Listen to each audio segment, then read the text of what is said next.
Great. So it's from Kim Maynard. And she just wants to know, would you like to speak to the notion that by becoming a signature to the Declaration of Human Rights, it legitimizes countries in the eyes of the international community? Therefore, nearly all countries are signatories, and one of the first things new countries do is to sign the Declaration of Human Rights. Yeah, that's absolutely so. Full transparency, Kim and I are old friends. We met in the late 1990s in the Balkans, and it's great to see you on, Kim. Thank you so much for joining. It's cool, and Kim is a huge expert on this as well. So she may also like to weigh in a little bit, but it is interesting. So. Like many aspects of multilateralism, international law, and what have you, a state becomes a signatory state to a law or declaration or something like this. So the Universal Declaration is the same. States become signatories, and you're right. In the eyes of the international community, then you have arrived at this level playing field, and once it is then adopted within your national framework, then you agree and you are seen within the international community to be upholding the very elements of this thing, right? And so as Kim says, nearly all countries are signatories, and one of the first things they do is sign the Declaration of Human Rights. New countries like East Timor and South Sudan and what have you over these past years have done the same. So it's a real telling thing that new countries, one of Kim's right, one of the first things they do is to sign up on this thing to put them to and I think it speaks very much to the significance and the weight to which the world puts on the Universal Declaration, but again, not as a document necessarily, but the ideas contained in it, right? Kim, do you want to jump in any more on that one?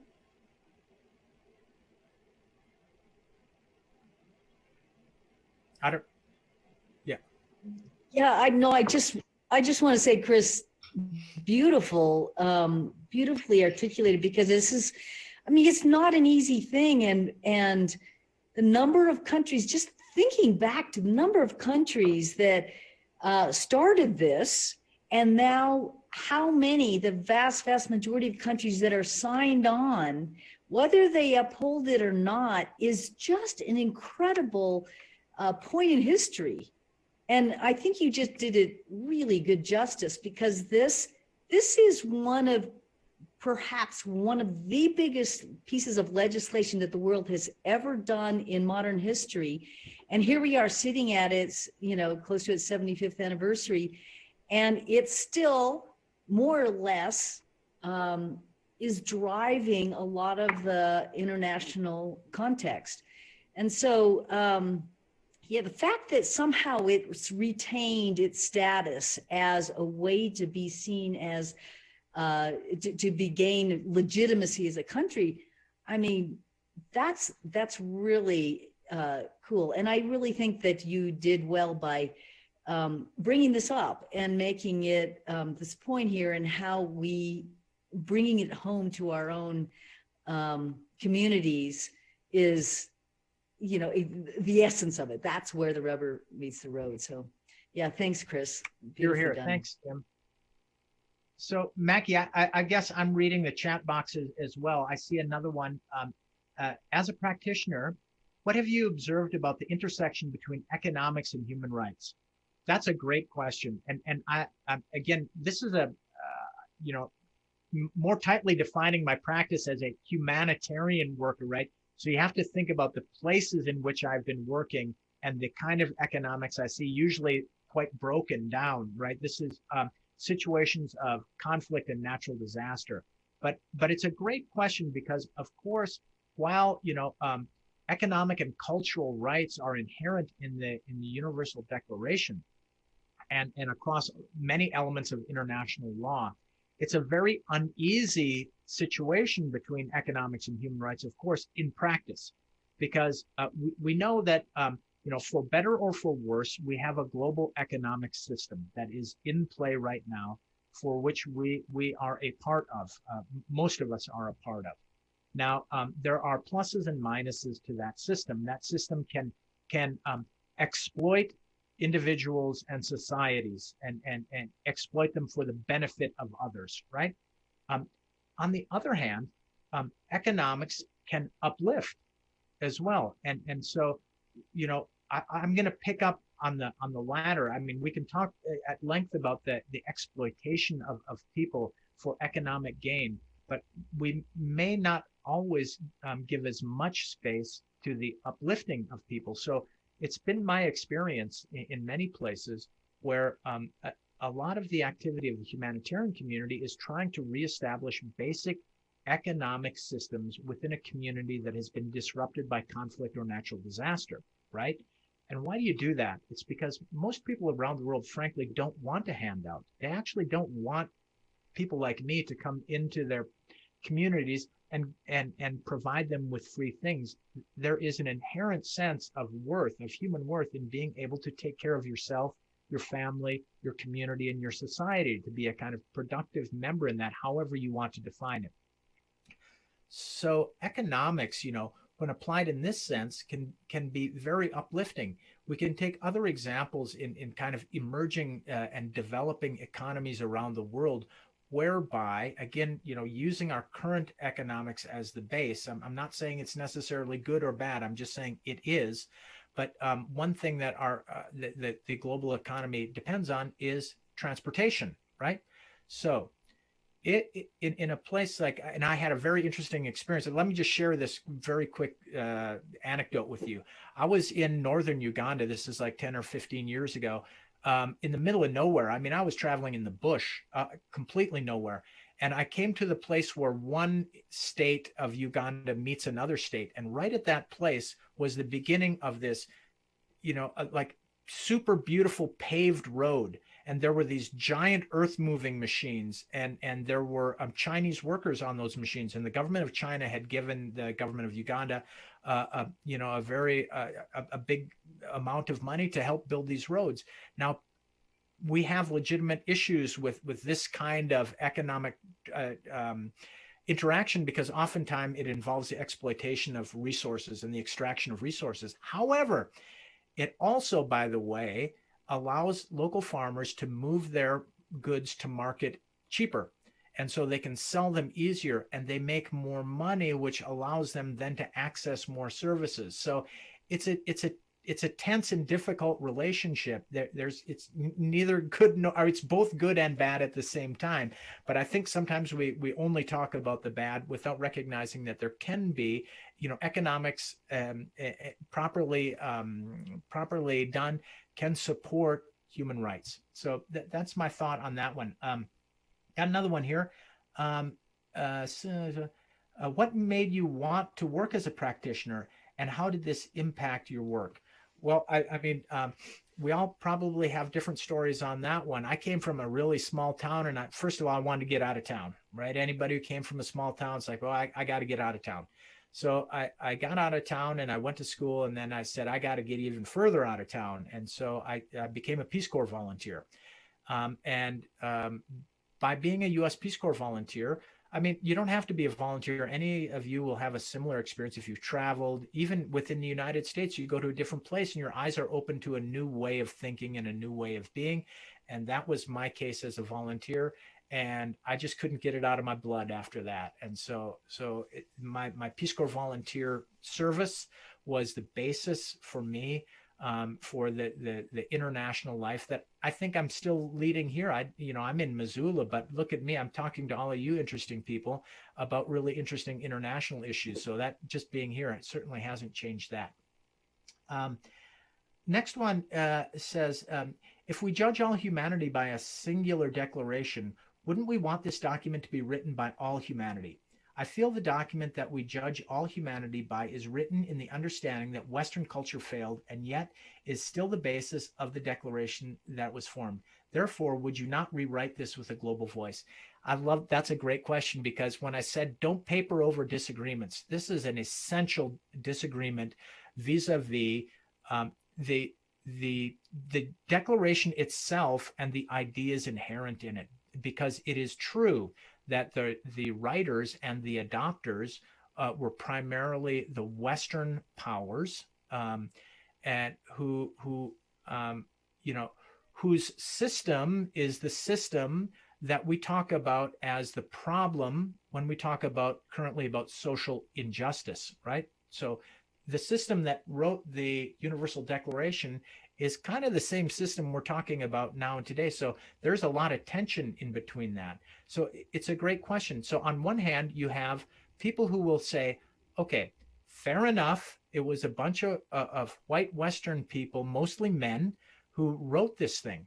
However, if one looks at its aspiration and their motivation for that aspiration, it is true that it is meant to be something encompassing all of humanity and human thought.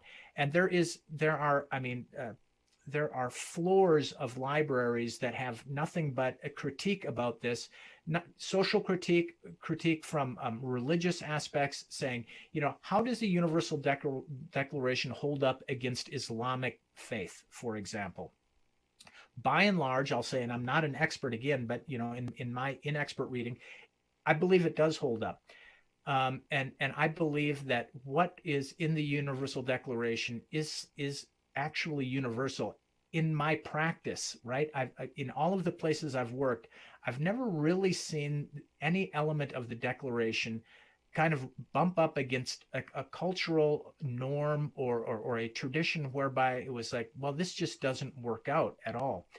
However, what the question really begs is, ought this not be relooked at? Ought this not, now we're in a different world than we were those years ago. That was, 72 years ago when this was adopted. It's a great question. I wonder about that because, maybe it ought to be. Maybe the UN ought to relook at this thing and open it back up to see if maybe now, it needs some new light into it. I don't really know. I think it would be a very interesting thing to do. But I think at the basis of the question here is what I want to get across is there is absolutely tension there, and there always has been, about whether this thing is a kind of white Western male thing or is it a universal aspiration. There's no perfect answer. Next one I have here is humanitarian work can bring the UN to dangerous places. In your opinion, what are some of the greatest security concerns for practitioners? For humanitarian staff around the world, security is a primary concern, of course. Now it's different from the time when Kim and I were in the Balkans. There were certain security concerns around operations at that time. Post 9/11, there is a new set of concerns, and those concerns are growing and mutating every day. So it's true to say that in many of these situations, first off, wherever due to conflict or due to natural disaster, social cohesion, social trust, and the social fabric has broken down. And that typically opens the space for insecurity, the kind of, theft and robbery and this kind of insecurity, but human insecurity, the sense that, my job is insecure, my access to basic services is insecure. And so insecurity is prevalent across the board. For humanitarian aid workers, another aspect comes forward, and we see that particularly in the Middle East right now, Syria, Iraq, Afghanistan, where there are large aid operations, and that being a foreigner can cause you a serious security threat. In fact, you can be targeted. And it is on this point that there's been a significant change in the way in which humanitarians work, in that nowadays, if you go out in the field, most humanitarians are nationals from that country, right? So in Syria, the people who are providing humanitarian aid to Syrians are Syrians working for maybe Western aid organizations, maybe their own organizations. Some people say that this is a transfer of risk from the Western agencies onto their national counterparts. That's in part true. I would agree with that. But nevertheless, the idea that humanitarians are insecure is true. We all have, lots of regulations and rules that we try to adhere by in order to improve our security, not the least of which is, and I won't get into them, but the humanitarian principles, the very core of humanitarianism asks us to be independent asks us to be neutral, to not take sides, and in doing so, hopefully improving our security by saying, I'm not here as one part or another. I'm here only to help people in need. I'll go on to the next one. The question is, could you share an example of a situation in your career when ordinary people learned about their rights under the Declaration and used that knowledge to improve their situation? That's a great question. I'm going to answer that in two ways, because it just, with that question, it occurred to me, I had this incredible experience for me, a really formative experience about this rights-based approach that, that we expound on and we say is the way to do it. Just brief background. The 5 years before I came here to Missoula, I was in Myanmar, formerly Burma. And in the news, you've read that, there has been for many years conflict between the Rakhine people who are Buddhist and the Rohingya people who are Muslim. And these communities have been in conflict, fueled largely by their respective leadership. But it got particularly nasty and vicious. And when I was there, a lot of the Rohingya people were placed in camps, ostensibly for their security, but really it was like a concentration camp. Now, keep in mind, Myanmar has only very recently opened. And in its opening came a flood of new thought. And amongst that thought was the Universal Declaration of Human Rights and global rights and what people have the right to, and what, and democracy and the rights inherent in a democratic voice. So I'm out there in Rakhine State, and there are people who are really brutally oppressing the Rohingya people. And it's as part of my job as an independent and neutral humanitarian, I need to meet with people like this because they're blocking the assistance or they're creating a problem. So I can't just dismiss it. I need to meet with them. So I meet with them. And the first thing that I hear from these groups who are ethnic Rakhine people who are blocking assistance is, we have the right. They spoke in the language of rights. They knew it. They knew the Universal Declaration, and they were speaking about their own rights. And it was quite extraordinary because they knew the stuff as well as anybody. Believe me, they could chapter and verse the Universal Declaration. But what they didn't really have a good handle on is, of course, their responsibility and obligation under those rights to people beyond their own individual, into the community and into their society. So the question was asking, where was the positive side? My answer is a little bit just to show you that, the Universal Declaration is out there, and people then will read it and they may parse it in a different way. And in fact, a very large segment of society parsed it in a way that in their mind fed their argument that they can do these things because they need to defend their own rights as a people. Right. And so it was an interesting case. But in order to improve their situation, it's just flipping the coin, because the Rohingya people had then also had access to the Universal Declaration. And rather than speaking in terms of, you ought to allow us to travel to the town, you ought to allow our children go to school, it wasn't like that. It was, we have these rights and we are here in this place. And so you all around us, government and other communities, you have the obligation to ensure that these rights are upheld. And so they themselves were using the same ideas, the same declaration in a different way to uphold their rights. So I found that fascinating. And it speaks again to parsing this thing and understanding this thing in ways that can support your action and your communities, but that never forget this role of responsibility and obligation beyond yourself and your own sphere. There's another question here. It says, what are your thoughts regarding the status of human rights in the United States? Is it getting better or not? Wow. I mean, that's a softball. Holy cow. That's a tough question. I think what is happening, let's put this actually into context, shall we? Let's just talk about today. I'm talking about social injustice in the United States.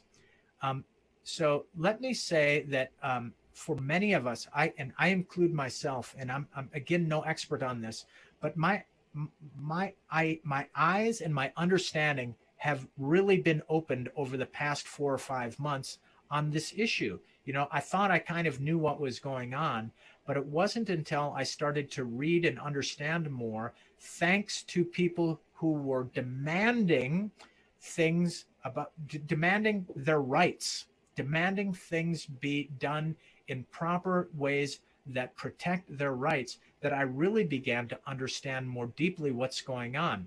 So I'm not sure if I can say that the situation is better or worse, but what I certainly hope is that here in America, vis-a-vis this very, very essential and very immediate and current issue, that we are now understanding it better, at least. And that's if you're listening to people who are at the forefront of Black Lives Matter, and other groups, they are asking us, listen up, you know, listen, learn, read, hear this stuff. I find that huge. I find it fascinating, and I find it completely in keeping with what I understand about the Universal Declaration of Human Rights, which again, it's not saying, you know, you have to do this, you must do this. It's about, you know, understanding an aspiration and a dynamic, and then using it in a way that makes sense in our society. So that, anyway, that's my take on it. I'm sure people have a lot of different views on that one. Next says, ideally, the world would start seeing how human rights extend to climate change concerns and inform economic and government policy to preserve our natural environment that is now under such severe stress. That's a really good point. Again, you know, you heard me touch on very briefly the elements of social security is the wording in the Universal Declaration, but these are elements that, you know, that make our society function in a prosperous, safe, and way that benefits us all. And so it's by no means a stretch to talk about climate change when we talk about our rights, because this is deeply threatening our basic rights that we are experiencing. The negative effects of climate change are having a direct impact on our rights and our ability to express and utilize those rights. And so an argument, again, this is what I was talking about a rights-based approach and kind of looking through the lens of rights. When we talk about climate change, there are many lenses one can look through and one can discuss. One can talk science, one can talk, you know, social science. One can also talk about rights, and that, you know, we have certain economic rights that are being threatened because of climate change. So I think that's another opportunity to use the ideas and dynamics inherent in the Universal Declaration, you know, for our society and our social issues.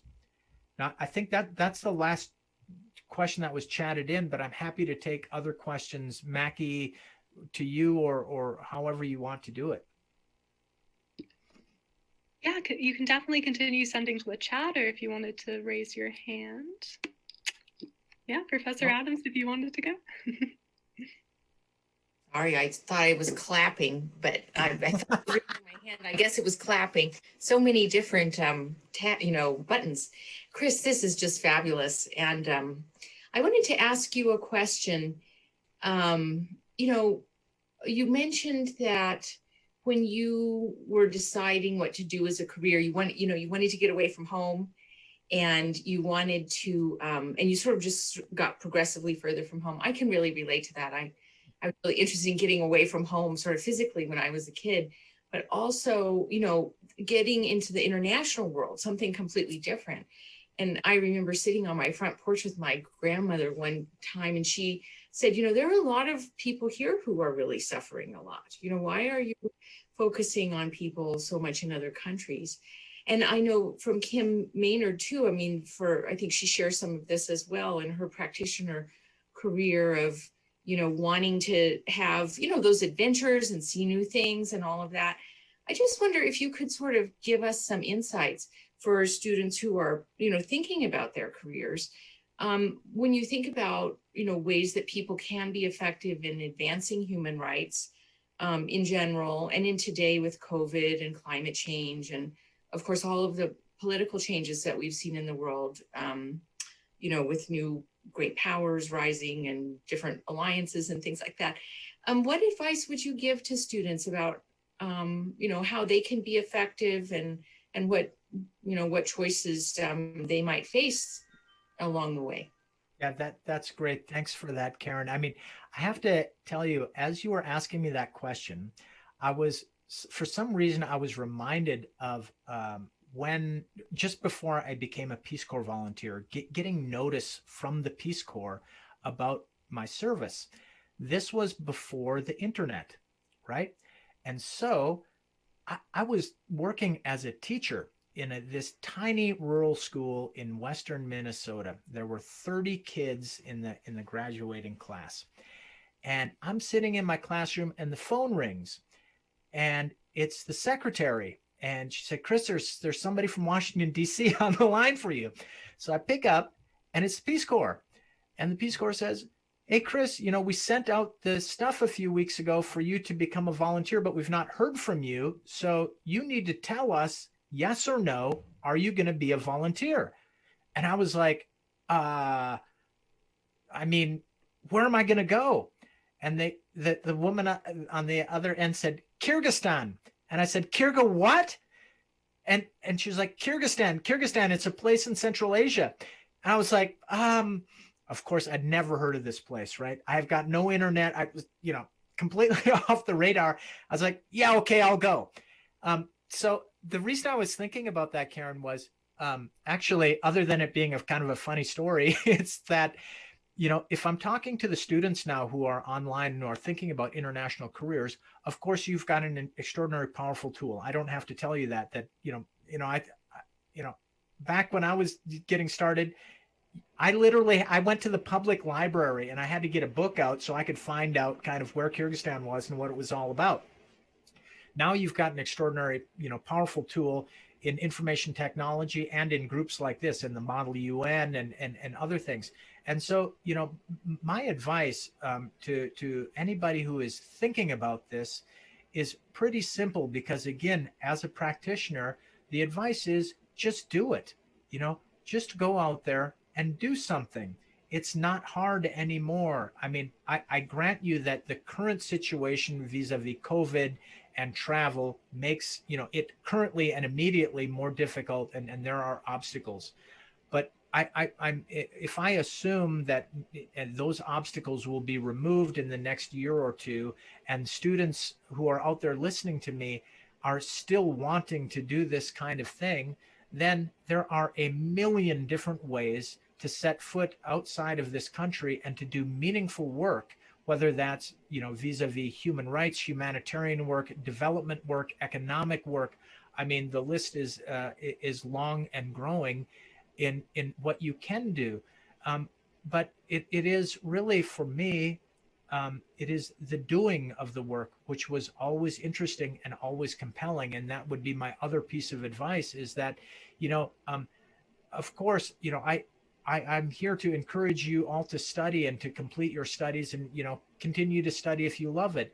But, balance that study with the doing of things, and get out into the world and see what is going on out there to round out your studies and to be sure, because the possibilities are simply endless, and your resources vis-a-vis the information resources at your fingertips right now on your laptop.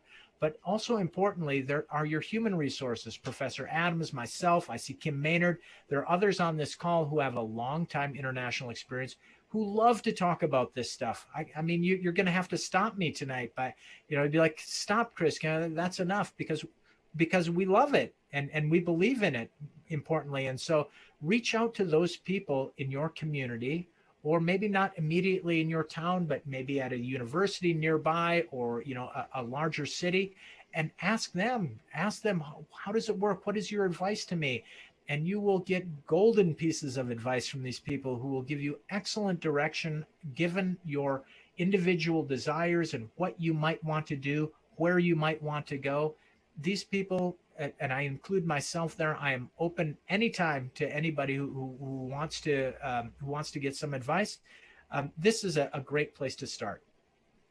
Thanks, Chris. That was a great answer. Kim, do you mind if I ask you a question? Because I'm thinking about something you told me once when you came into one of my classes and you talked about how you were really noticing how the aid and human rights discussion were sort of one way, like sort of we were transmitting a lot to other countries and other people who we could learn a lot from. And I wonder if that's something that you both, maybe Kim could start off by just saying a little bit more about that. I think there were some people in particular that she was working with in that area in the Congo who were sort of starting to be involved more in mutual conversations about human rights instead of so much sort of a rescue or something like that mentality. And then maybe back to you and say some words about that. I think it seems like that's an especially important time now with COVID where, it does seem like we could all learn from each other. Kim, you want to go ahead? Yeah, boy. I mean, I just think about the time where Chris and I met, and how long ago that was. And as we're talking about no internet back then and how the world has changed. And, what is it? I mean, this is the question I ask myself every day. What is the world I want to live in? What is the world we want to live in? And what does that look like? And, I recall, I don't know if this was your experience, Chris, but many times feeling outside, so much of an outsider within some humanitarian context, where walking into a village and meeting with people and the elders and whoever it is, and forming a circle and talking about what their situation is. And, obviously I'm the white woman from outside. What is it if we were to have more of and I would say locally, but also in Missoula, also, nationally in our country, also globally, conversation about what is this world we want to live in and how do we each bring our capacities to the table so that, and again, Chris, I don't want to speak for you, but my experience of this sort of top down, and we call it northern to southern sort of mechanistic formula that the aid community has been in, just, doesn't feel right. And especially when you talk about human rights, this is like, we're all in this together, right? Where is this world headed? And it's exciting. And how do we bring all the different voices to the table? And I think there's a lot of opportunities right now. And I'll just end with the thought that there's more and more of that kind of discussion taking place from, more partnership, real partnership, not just financial. So I'm not sure if that does it justice, but in any case, a few thoughts out there. Yeah, Chris, I'd love to hear your thoughts on this. Well, Thank you, Kim. Let me just say that reminded me a couple years ago in one of my classes, I had a Native American student from here in Montana, and they went to Australia and were part of a conversation, sharing Native experiences, in different countries. So that I thought that was a kind of interesting example. Chris, I'm sorry, go ahead. And maybe you could also say some things about how you see your role here, working for an NGO like the World Affairs or the Montana World Affairs Council. Yeah, I mean, Kim really put her finger right on it. I mean, let me kind of bring this back to the Universal Declaration again and the idea of human rights. So, and the inherent tensions that are in there, and we touched on them. On one hand, these ideas were drafted and created by Westerners primarily. That's true. And that at that time and continuing forward, there has been a strand of, the Northern Hemisphere or the Western Hemisphere has the power and the ideas, and we are going to bring those and enlighten the rest of the world. This is, this whole idea that one group of people has the thing, and they're going to bring that thing then to everybody who is magically going to benefit. And this has been a way of thinking that was pervaded some of the the creation of the UN, the Universal Declaration, and up into this day. However, Kim really puts a really interesting point. In my experience, over the past 10 or 15 years or so, there has been a marked change. It's not complete, but it is certainly a change in the way that international aid organizations, international development organizations operate. And it sounds like common sense and it seems pretty straightforward, but believe me, it wasn't that way, which is to say, you know what?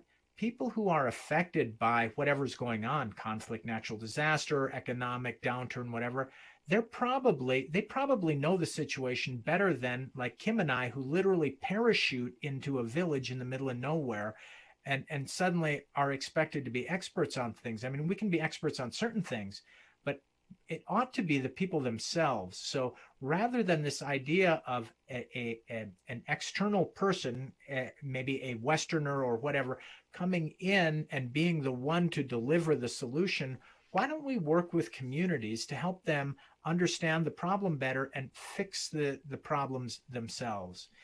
That's an extremely simplistic way of describing it, I know, and anybody out there who's a practitioner would be like, yeah, there's way more to it than that. And that's true. But my point is simply that this change in thinking is important. And I'm going to bring it back to the Universal Declaration. So the Universal Declaration, again, what I'm saying is people around the world, not just you all who are listening, have to take this in and see what it means for you and see how you need to activate it yourself. It doesn't matter who you are or where you are. And I know Kim and I and others have seen some of the most extraordinary human rights defenders in the world come from these places where human rights are abused and people are oppressed, and that the extraordinary and courageous people who rise up to speak out against this aren't necessarily coming from Minnesota. They're coming from the Congo and they're coming from other places. And so that dynamic, that shift in a mindset of this group is the group with the stuff and they're going to bring it and everybody's going to benefit, that idea is starting to get put on its head as people see it actually ought not be that way. It ought be, maybe these people over here need some help, but it's not this magical group of people who are going to come and uplift them. Maybe they need a little bit of support and what have you, but they themselves then can do the work. And that's what we're seeing. We're seeing a shift kind of across the board in the ways in which it's done. It's nascent. We like to think we're doing more of it than we really are, but that's actually happening. And then, Karen, to your second point there, I say this, I say it half in jest, but it's half in truth. I have the only job I'm qualified to do in Montana, and that's to be the executive director of the Montana World Affairs Council. And so what we're trying to do in this very tiny 2-person nonprofit is to engage you, to engage Montana, to engage students, schools, and communities across Montana on international issues that affect us. And by the way, they all affect us, right? Gone are the days that something happens and you don't hear about it for months. Here are the days of the first shell that landed in Nagorno-Karabakh 2 weeks ago. It couldn't have been 5 seconds later before that was entirely known across the globe, right? And so these things are impacting and affecting us, and we're trying to make those connections to say, hey, Montana, you've got this extraordinary agricultural economy. The China trade deal matters to you. China matters to us, right? And here's how. So that's the kind of work we do. And I can't miss a pitch for the organization since I'm here. It's montanaworldaffairs.org. Check it out. Students too. We've got student programs for high school students across the state. We engage communities on all this really cool stuff. This coming week, I have a series of webcasts on international elections, right? We have our domestic election in a matter of weeks, but I'm going to tell you, we're going to have 3 experts on who are going to say, here's how international elections work. Here's how the UN and the Carter Center and other organizations support international elections. So check it out. Sorry, I had to make the pitch, but it's also to tell you a little bit about what we do. Chris, thank you so much for taking the time to talk with us. We are so lucky to have someone with your experience in our community. This is so It's interesting. my pleasure. It's my pleasure, Mackie. Thank you, and Karen and everybody who participated tonight. Thank you so much. Thanks, everyone. Thank